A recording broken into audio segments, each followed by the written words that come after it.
الحمد للہ والصلاة والسلام علی رسول اللہ اما بعد اعوذ باللہ السمیع العلیم من الشیطان الرجیم من ہمزہ ونفخہ ونفثہ بسم اللہ الرحمن الرحیم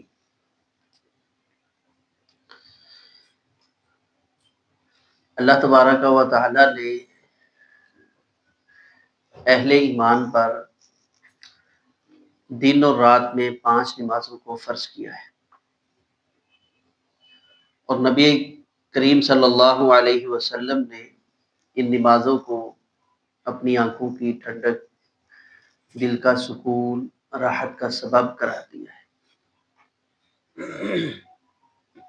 اس کی اہمیت کے لیے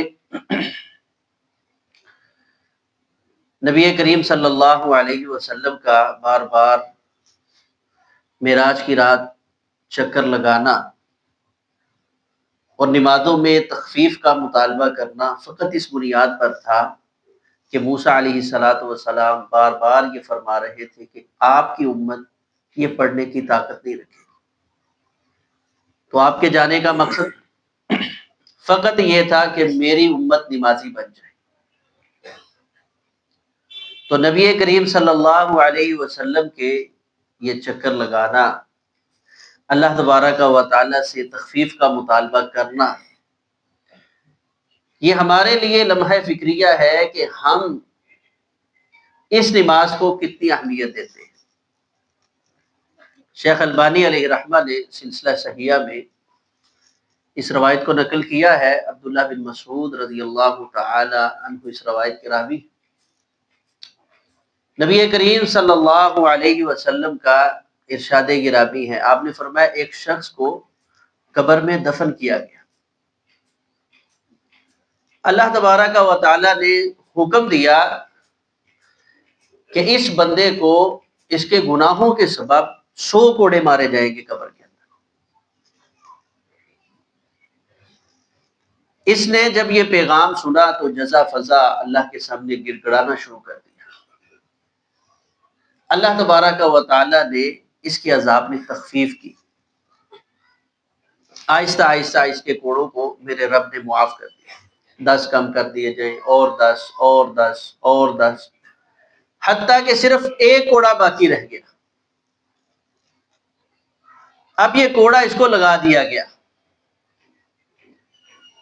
اس ایک کوڑے کے لگنے کی وجہ سے اس کی پوری قبر آگ کے ساتھ بھر گئی، اور پوری قبر انتہائی بدبودار ہو گئی۔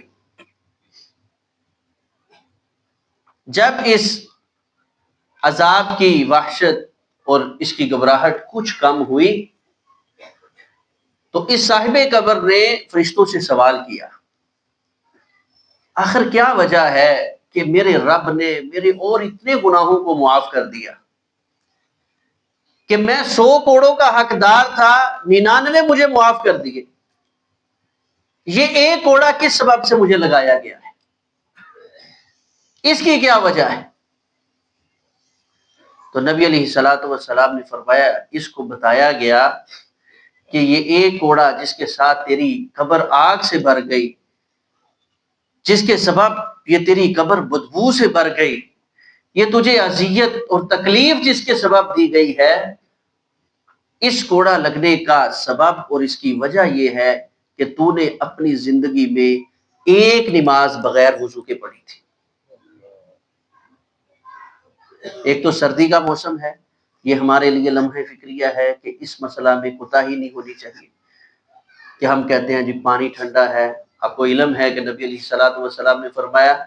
جو وضو کو ناپسندیدگی کی حالت میں کرتا ہے اس کو دوہرا اجر ملتا ہے۔ ایک تو یہ بات بڑی اہمیت کی حامل ہے، اور دوسرا قابل غور چیز یہ ہے کہ جس انسان نے زندگی میں نمازیں پڑھی ہیں، چھوڑی نہیں ہیں، اور اس کی زندگی کی ایک نماز وہ بھی اس نے چھوڑی نہیں، پڑھی ہے، لیکن اس کے تقاضے کو، اس کی شرط کو پورا نہیں کیا، تو اللہ تبارک و تعالی نے باقی سارے گناہوں کی معافی اس کو دی، اس ایک گناہ کی جو اس نے پڑھی ہے لیکن اس کے تقاضے کو پورا کر کے نہیں پڑھی، اللہ تبارک و تعالی نے اس میں تخفیف نہیں کی، تو جن لوگوں کی نمازیں رہ گئی یا اب تک من کے نمازی ہیں، اگر فارغ ہیں تو دل کر لیا نماز پڑھ لی، اگر مجبوری ہے، کسی کا زور ہے، کسی کے تان و تشنیع کا ڈر ہے تو نماز پڑھ لی، نہیں تو فکر ہی کوئی نہیں، اس نمازی کی قبر میں کیا حالت اور کیفیت ہوگی۔ آج موقع ہے، الا من تاب وآمن وعمل عملا صالحا فاولئک یبدل اللہ سیئاتہم حسنات۔ سچے دل سے اپنی زندگی میں رب سے توبہ کریں کہ جو صاحب کا نمازوں میں کوتاہی ہو گئی، میرا رب ہمیں معاف کر دے، آئندہ میں اپنی نماز کو انشاءاللہ نہیں چھوڑوں گا، کبھی اس میں کوتاہی نہیں آنے دوں گا۔ تو انشاءاللہ اللہ کی رحمت پہ امید ہے کہ اللہ تعالیٰ قبر والی منزلوں کو ہمارے لیے آسان کر دے۔